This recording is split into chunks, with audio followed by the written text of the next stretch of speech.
already have a victory in the arbitral award, which they refuse to recognize. Follow it up. If they keep on refusing to recognize legal proceedings, then, I mean, the Security Council must do something about it to China's detriment. You know, it's not only us who are going to object to this or are objecting. All our allies are objecting to this.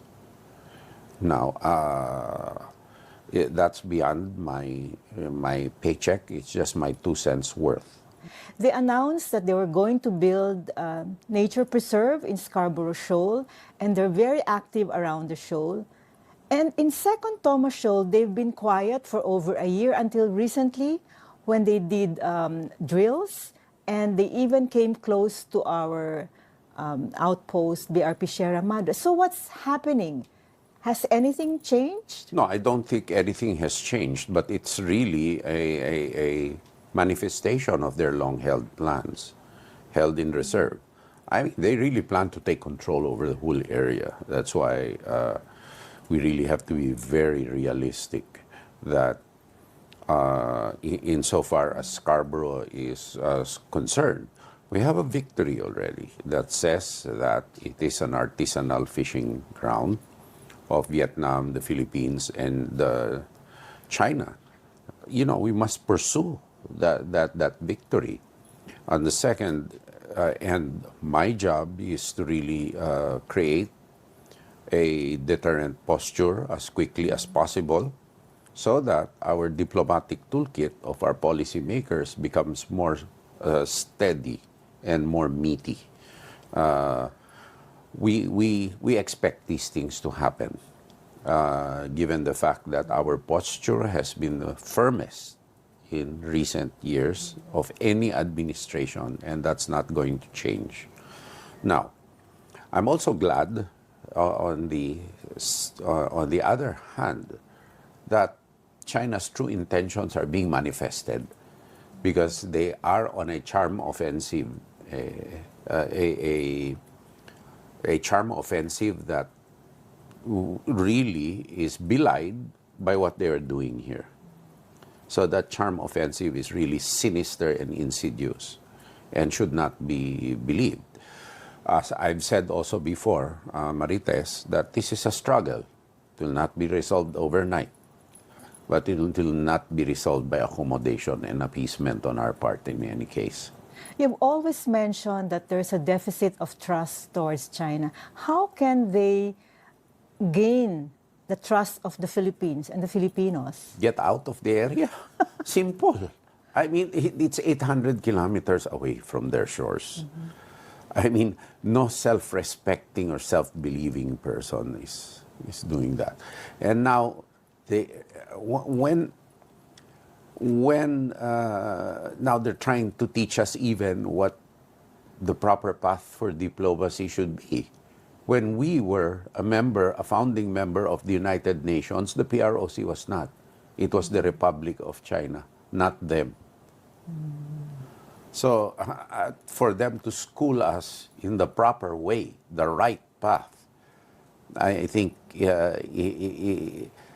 it's like the student teaching the teacher and a student with a D average. What does it mean when we shift to external defense? That means the Navy is now the frontline. No, everybody is now going to be retooled to an external defense mission, and that's all the services. No, of course, the Navy and the Air Force gain prominence because you have 2 million square kilometers of aerial and maritime domain to be added to an active mission area.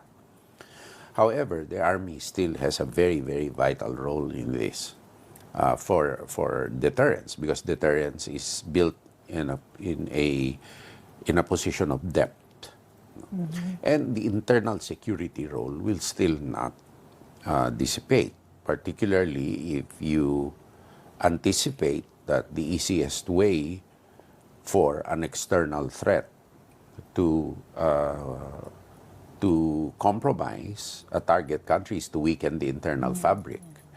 So all of these are into the mix right now. But the first thing are the doctrines, strategies, and plans, they're very, very old. Secondly, it's infrastructure. Thirdly, it's also your skill sets, particularly in the information ecosystem. Fourthly, then comes your equipment, and because of the added area of operations, and coupled with the fact that natural calamities are becoming more violent and infrequent, and frequent. Frequent. I'm sorry, and more unpredictable. When I was in Marawi a week, 2 weeks ago, I found out that 3 deaths in Valencia were caused by a water spout, buhawi, in a creek. So you're seeing these kinds of things. With the new area, the equipment needs to become bigger. And your operating expenditure needs annually become bigger. Now, the question is, can the government afford it? Yeah. Maybe take from the flood control budget. Well, that's a one-shot thing. That's not a Okay. continuing thing. We still need the continuing expenditures to... And, the flood, one of the major weaknesses also of the Philippines defense ecosystem is infrastructure of our normal arteries. Can our roads and bridges accept heavier loads that a military, the new military equipment need? So the quality of our infrastructure is also a military weakness. Flood control is also another area because it affects our camps, and more flooding distracts from core missions of the armed forces, because then you'll have to devote a lot of resources to non-core missions. No? At Hegseth came, he said that Indo-Pacific will be their priority theater. So what do we expect Washington? What role do you expect Washington to play here, and what do they expect from Manila as well in this priority theater? Well, for us, they expect us to be equal partners in the Mutual Defense Treaty also. And they respect our constitution and our laws as we do theirs. However, we do see threats of expansionism on by a common actor, and that is no other than China. And not only the US, but also Australia as far as it is, because the South China Sea route is really important for them as it is for us. Canada too, and the rest. Basically, it's not that we're siding with one against the other, but there is no other country that's grabbing our territory in such a way as China is. So they're calling themselves out by their egregious actions in the West Philippine Sea. It's sui generis.